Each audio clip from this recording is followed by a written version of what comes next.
Dengue ನಿಯಂತ್ರಣಕ್ಕೆ ಪಣ ತೊಟ್ಟ ರಾಜ್ಯ ಸರ್ಕಾರ ಇದೀಗ ಡೆಂಗಿ ಸಾಂಕ್ರಾಮಿಕ ಕಾಯಿಲೆ ಯಾವ ರೀತಿಯಾಗಿ ತಡೆಗಟ್ಟಬೇಕು ಅಂತೇಳಿ ಸರ್ಕಾರ ಇದನ್ನ ಸಾಂಕ್ರಾಮಿಕ ಕಾಯಿಲೆ ಅಂತ ಕೂಡ ಘೋಷಿಸಿ ಪರಿಹಾರಕ್ಕೆ ಮುಂದಾಗಿದೆ. ಡೆಂಗಿ ಈಗ ನಿಯಂತ್ರಣಕ್ಕೆ ರಾಜ್ಯ ಸರ್ಕಾರ ಪಣ ತೊಟ್ಟಿದೆ. ಈ ನಿಟ್ಟಿನಲ್ಲಿ ಇದೊಂದು ಸಾಂಕ್ರಾಮಿಕ ಕಾಯಿಲೆ ಅಂತ ರಾಜ್ಯ ಸರ್ಕಾರ ಘೋಷಿಸಿದೆ.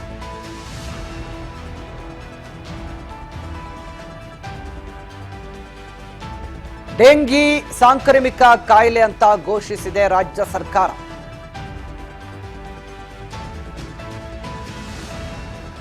ಹೀಗಾಗಿ ಇನ್ನು ಮೇಲೆ ನೈರ್ಮಲ್ಯವನ್ನ ಕಾಪಾಡದವರಿಗೆ ಬೀಳಲಿದೆ ದಂಡ.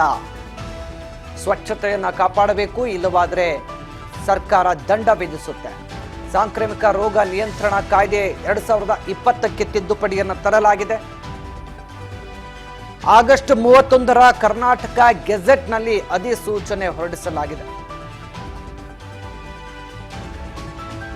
ಡೆಂಗಿ ನಿಯಂತ್ರಣಕ್ಕೆ ಪಣ ತೊಟ್ಟಿರುವಂತಹ ರಾಜ್ಯ ಸರ್ಕಾರವೀಗ ಇದು ಸಾಂಕ್ರಾಮಿಕ ರೋಗ ಅಂತ ಹೇಳಿ ಘೋಷಿಸಿದೆ. ಈ ಮೂಲಕ ಸಾರ್ವಜನಿಕರು ಈಗ ಡೆಂಗು ನಿಯಂತ್ರಣಕ್ಕೆ ಬೇಕಾಗಿರುವಂತಹ ಕ್ರಮವನ್ನು ತೆಗೆದುಕೊಳ್ಳಬೇಕಾಗತ್ತೆ.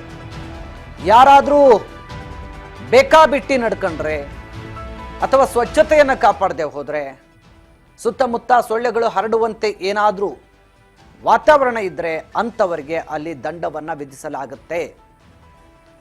ನೈರ್ಮಲ್ಯವನ್ನು ಕಾಪಾಡದೆ ಹೋದರೆ ಜನರಿಗೆ ಬೀಳಲಿದೆ ಇನ್ನು ಮೇಲೆ ದಂಡ. ಯಾಕೆಂದರೆ ಈಗ ಡೆಂಗಿ ಸಾಂಕ್ರಾಮಿಕ ಕಾಯಿಲೆ ಅಂತೇಳಿ ಸರ್ಕಾರ ಗೆಜೆಟ್ನಲ್ಲಿ ಆದೇಶವನ್ನು ಹೊರಡಿಸಿದೆ. ಸೊ ಹಿಂದೆ ಕೋವಿಡ್ ಸಾಂಕ್ರಾಮಿಕ ರೋಗಕ್ಕೆ ಸಂಬಂಧಪಟ್ಟಂತೆ ಕೆಲವೊಂದು ಮಾನದಂಡಗಳಿತ್ತು. ಅದನ್ನು ಅನುಸರಿಸದೆ ಹೋದವರ ವಿರುದ್ಧ ಕಾನೂನು ಕ್ರಮ ಆಗ್ತಿತ್ತು, ಶಿಕ್ಷೆಗೆ ಗುರಿಪಡಿಸಲಾಗ್ತಿತ್ತು, ದಂಡ ಹಾಕಲಾಗ್ತಿತ್ತು, ಮುನ್ನೆಚ್ಚರಿಕೆ ಕ್ರಮಗಳನ್ನು ಕೊಡಲಾಗ್ತಾ ಇತ್ತು. ಹೀಗೆ ಈಗ ಸಾರ್ವಜನಿಕರು ಕೂಡ ಡೆಂಗು ನಿಯಂತ್ರಣಕ್ಕೆ ಬೇಕಾಗಿರುವಂಥ ಸಹಕಾರವನ್ನು ಕೊಡಬೇಕು. ಇದೊಂದು ಸಾಂಕ್ರಾಮಿಕ ಕಾಯಿಲೆ ಅಂತ ಹೇಳಿ ಸರ್ಕಾರ ಪರಿಗಣಿಸಿದೆ. ಸೊ ಈ ನಿಟ್ಟಿನಲ್ಲಿ ನಿಮ್ಮ ಮನೆ ಸುತ್ತಮುತ್ತ ಕೂಡ ಸ್ವಚ್ಛತೆಯನ್ನು ಕಾಪಾಡಿಕೊಳ್ಬೇಕು, ನೈರ್ಮಲ್ಯತೆಯನ್ನು ಕಾಪಾಡಿಕೊಳ್ಬೇಕು. ಇನ್ ಕೇಸ್ ನೀವೇನಾದರೂ ಸ್ವಚ್ಛತೆಯನ್ನು ಕಾಪಾಡಿಕೊಳ್ಳದೆ ಹೋದರೆ ನಿಮ್ಮ ಮೇಲೆ ದಂಡ ಪ್ರಯೋಗ ಆಗುತ್ತೆ ಸರ್ಕಾರದಿಂದ. ಹೀಗಾಗಿ ಸರ್ಕಾರ ಈಗ ಸಾರ್ವಜನಿಕರಿಗೂ ಕೂಡ ಡೆಂಗು ನಿಯಂತ್ರಣಕ್ಕೆ ಸಂಬಂಧಪಟ್ಟಂತೆ ಮುನ್ನೆಚ್ಚರಿಕೆಯನ್ನು ಕೊಟ್ಟಿದೆ. ಡೆಂಗು ಸಾಂಕ್ರಾಮಿಕ ಕಾಯಿಲೆ ಅಂಥೇಳಿ ರಾಜ್ಯ ಸರ್ಕಾರ ಘೋಷಿಸಿದೆ. ಇನ್ಮೇಲೆ ಯಾರಾದರೂ ನೈರ್ಮಲ್ಯತೆಯನ್ನು ಕಾಪಾಡದೆ ಹೋದರೆ ಅವ್ರಿಗೆ ಬೀಳಲಿದೆ ದಂಡ. ಈಗ 2020ರ ಕಾಯ್ದೆ ಏನಿತ್ತು ಸಾಂಕ್ರಾಮಿಕ ರೋಗ ನಿಯಂತ್ರಣಕ್ಕೆ, ಆ ಕಾಯ್ದೆಗೆ ಸಂಬಂಧಪಟ್ಟಂತೆ ಸಾರ್ವಜನಿಕರ ಎಚ್ಚರಿಕೆ, ಸಾರ್ವಜನಿಕರ ಪಾಲುದಾರಿಕೆ ಬಹಳ ಮುಖ್ಯ ಆಗುತ್ತೆ.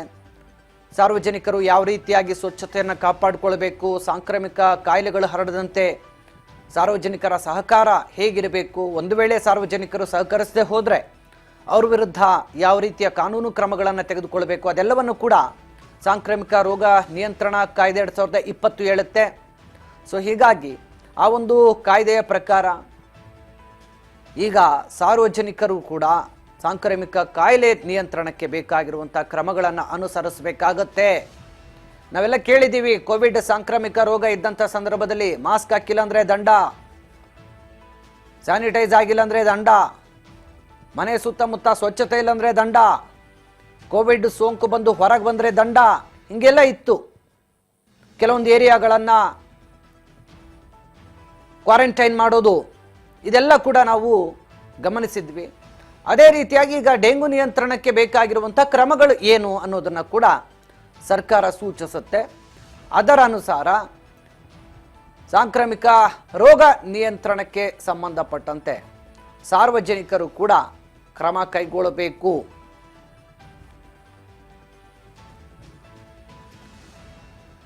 ಆಗಸ್ಟ್ 31ರ ಕರ್ನಾಟಕ ಗೆಜೆಟ್ನಲ್ಲಿ ಅಧಿಸೂಚನೆಯನ್ನು ಹೊರಡಿಸಲಾಗಿದೆ.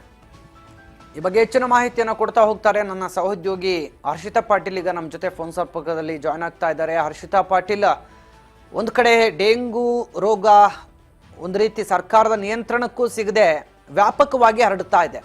ಅದರಲ್ಲೂ ನಗರ ಪ್ರದೇಶಗಳಲ್ಲಿ ಈಗಾಗಲೇ ಡೆಂಗು ಪ್ರಕರಣಗಳು ಹೆಚ್ಚಾಗ್ತಾ ಇದೆ ದಿನದಿಂದ ದಿನ. ಈ ನಿಟ್ಟಿನಲ್ಲಿ ಈಗ ಸರ್ಕಾರ ಇದನ್ನ ಸಾಂಕ್ರಾಮಿಕ ರೋಗ ಅಂತೇಳಿ ಘೋಷಿಸಿ ಈಗ ಕೆಲವೊಂದಷ್ಟು ಮಾನದಂಡಗಳನ್ನು ತಂದಿದೆ.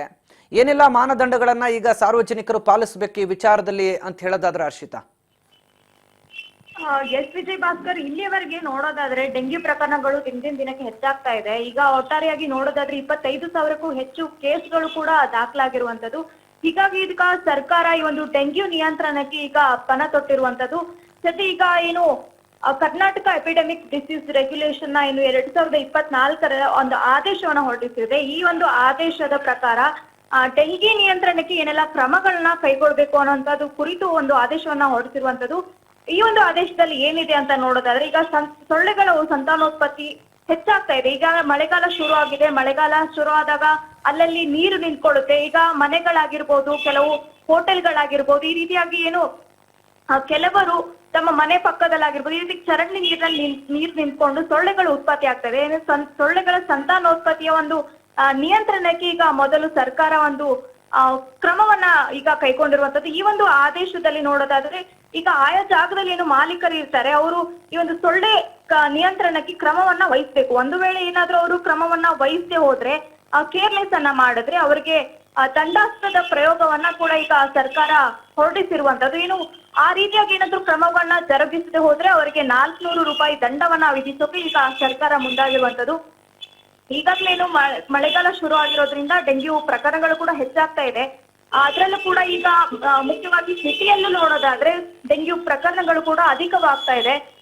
ಸುಮಾರು 25,000ಕ್ಕೂ ಹೆಚ್ಚು ಕೇಸ್ಗಳು ಕೂಡ ಈಗ ದಾಖಲಾಗಿರೋದ್ರಿಂದ ಸದ್ಯಕ್ಕೆ ರಾಜ್ಯ ಸರ್ಕಾರ ಸಾಕಷ್ಟು ಅಲರ್ಟ್ ಆಗಿರುವಂತದ್ದು. ಹೀಗಾಗಿ ಆರೋಗ್ಯ ಇಲಾಖೆಯ ಈ ಒಂದು ಕ್ರಮದಲ್ಲಿ ಆದೇಶದಲ್ಲಿ ನೋಡೋದಾದ್ರೆ, ಈಗ ಈ ರೀತಿಯಾಗಿ ಒಂದು ಸ್ಟ್ರಿಕ್ಟ್ ಕ್ರಮವನ್ನ ಕೂಡ ಕೈಗೊಳ್ಳಲಾಗ್ತಾ ಇದೆ. ಈಗಾಗಲೇ ಒಂದು ನಿಯಮವನ್ನೇನಾದ್ರೂ ಉಲ್ಲಂಘಿಸಿದ್ರೆ, ಈಗ ಏನಾದ್ರೂ ಸ್ವತ್ತೆಯ ಮಾಲೀಕರು ಇರ್ತಾರೆ, ಅವ್ರ ಮೇಲೆ ನಿಗಾ ವಹಿಸ್ತಾರೆ. ಅಧಿಕಾರಿಗಳು ಕೂಡ ಅವ್ರನ್ನ ನಿಗಾ ವಹಿಸ್ತಾರೆ. ಅವ್ರು ಏನಾದ್ರೂ ಈ ರೀತಿಯಾಗಿ ಬೇಕಾಬಿಟ್ಟಿಯಾಗಿ ಕೇರ್ಲೆಸ್ ಅನ್ನ ಮಾಡೋದಾಗಿರ್ಬೋದು, ಈಗ ಅಲ್ಲಲ್ಲಿ ಮನೆಗಳಲ್ಲಿ ಮನೆ ಮುಂದ್ಗಡೆ ಏನು ನೀರ್ ನಿಂತ್ಕೊಂಡಿರುತ್ತೆ ಅವುಗಳನ್ನ ಕ್ಲೀನ್ ಮಾಡೋದಾಗಿರ್ಬೋದು, ಸ್ಯಾನಿಟೈಸ್ ಮಾಡೋದಾಗಿರ್ಬೋದು, ಈ ರೀತಿಯಾಗಿ ಕ್ರಮಗಳನ್ನ ಕೈಗೊಳ್ಳದೆ ಹೋದ್ರೆ ಅವರಿಗೆ ದಂಡವನ್ನು ಕೂಡ ವಿಧಿಸಲಾಗಿದೆ. ಅವ್ರಿಗೆ ಆ ಒಂದು ಜಾಗದಲ್ಲಿ ಏನಾದ್ರೂ ಆ ರೀತಿಯಾಗಿ ಕಂಡು ಬಂದ್ರೆ ರಾಸಾಯನಿಕವನ್ನ ಸಿಂಪಡಿಸಬೇಕು. ಅದಕ್ಕೆ ಖರ್ಚಾದ ವೆಚ್ಚವನ್ನು ಕೂಡ ಈಗ ವಸೂಲಿ ಮಾಡೋಕ್ಕೂ ಕೂಡ ಈಗ ಸರ್ಕಾರ ಮುಂದಾಗಿರುವಂತದ್ದು.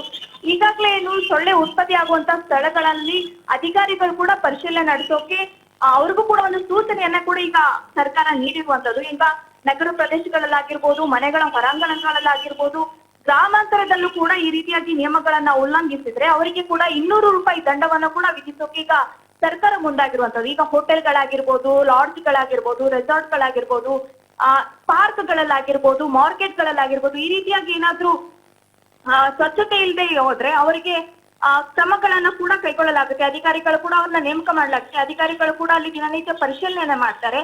ಯಾರು ಈ ರೀತಿಯಾಗಿ ರೂಲ್ಸ್ ಅನ್ನ ಫಾಲೋ ಮಾಡೋದಿಲ್ವೋ ಅಂತವರಿಗೆ ದಂಡವನ್ನ ಕೂಡ ವಿಧಿಸೋಕೆ ಈಗ ಅಧಿಕಾರಿಗಳು ಕೂಡ ಮುಂದಾಗಿರುವಂತದ್ದು. ಜೊತೆ ಗ್ರಾಮಾಂತರ ಭಾಗದಲ್ಲಿ ನೋಡೋದಾದ್ರೆ ಅವರಿಗೆ 500 ರೂಪಾಯಿ ದಂಡವನ್ನ ವಿಧಿಸೋಕೆ ಮುಂದಾಗಿರುವಂತದ್ದು. ಈಗ ನಗರ ಪ್ರದೇಶದಲ್ಲಿ ನೋಡೋದಾದ್ರೆ ಈ ರೀತಿಯಾಗಿ ರೂಲ್ಸ್ ಗಳನ್ನ ಏನಾದ್ರೂ ಬ್ರೇಕ್ ಮಾಡಿದ್ರೆ ಅವರಿಗೆ 2,000 ರೂಪಾಯಿವರೆಗೂ ಕೂಡ ದಂಡವನ್ನ ವಿಧಿಸಲಾಗುತ್ತೆ. ಹೀಗೇನು ಪದೇ ಪದೇ ಈ ರೀತಿಯಾಗಿ ರೂಲ್ಸ್ ಅನ್ನ ಫಾಲೋ ಮಾಡದೆ ಹೋದ್ರೆ ಕೂಡ ಅವರಿಗೆ ದಂಡಾಸ್ತ್ರದ ಪ್ರಯೋಗಕ್ಕೆ ಸದ್ಯ ರಾಜ್ಯ ಸರ್ಕಾರ ಮುಂದಾಗಿರುವಂತದ್ದು.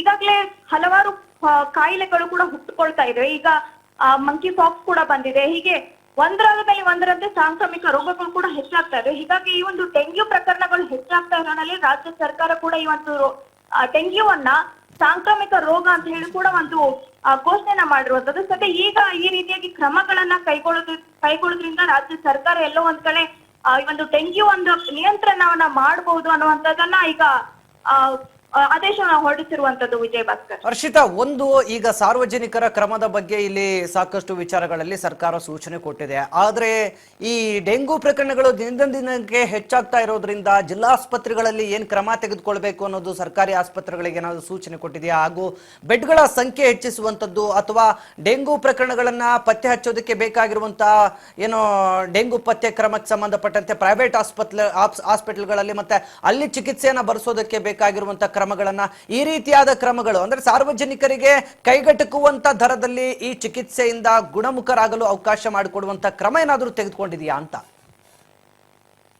ಖಂಡಿತ ವಿಜಯಭಾಸ್ಕರ್, ಏನಂತಂದ್ರೆ ಕೇವಲ ಈ ರೀತಿಯಾಗಿ ಕ್ರಮ ಕೈಗೊಳ್ಳೋದಾಗಿರ್ಬೋದು, ದಂಡವನ್ನ ವಿಧಿಸೋದಾಗಿರ್ಬೋದು, ಇದರಿಂದ ಯಾವುದೇ ರೀತಿಯಾಗಿ ಕಾಯಿಲೆಗಳನ್ನ ತಡೆಗಟ್ಟಕ್ಕೂ ಅಂತೂ ಸಾಧ್ಯ ಇಲ್ಲ. ಹೀಗಾಗಿ ಪ್ರಮುಖವಾಗಿ ಏನಂತಂದ್ರೆ ಇವಾಗ ಈ ಡೆಂಗ್ಯೂ ಪ್ರಕರಣ ದಾಖಲಾದಾಗ ಆಸ್ಪತ್ರೆಗೆ ಬಂದು ಏನು ದಾಖಲಾಗ್ತಾರೆ, ಅವ್ರಿಗೂ ಕೂಡ ಚಿಕಿತ್ಸೆ ಕೂಡ ಪ್ರಮುಖವಾಗಿರುತ್ತೆ. ಈಗಾಗಲೇ ಸೊಳ್ಳೆಗಳ ಕಾಟ ಜಾಸ್ತಿ ಆಗಿರೋದ್ರಿಂದ ಈಗಾಗಲೇ ಆರೋಗ್ಯ ಇಲಾಖೆ ಕೂಡ ಈ ಒಂದು ಆಗಸ್ಟ್ 26 ಸೊಳ್ಳೆಗಳ ನಿಯಂತ್ರಣಕ್ಕೆ ಏನಂತಾರೆ ಓವಿ ಟ್ರಾಪ್ ಅಳವಡಿಕೆ ಮಾಡಕ್ಕೆ ಮುಂದಾಗಿತ್ತು.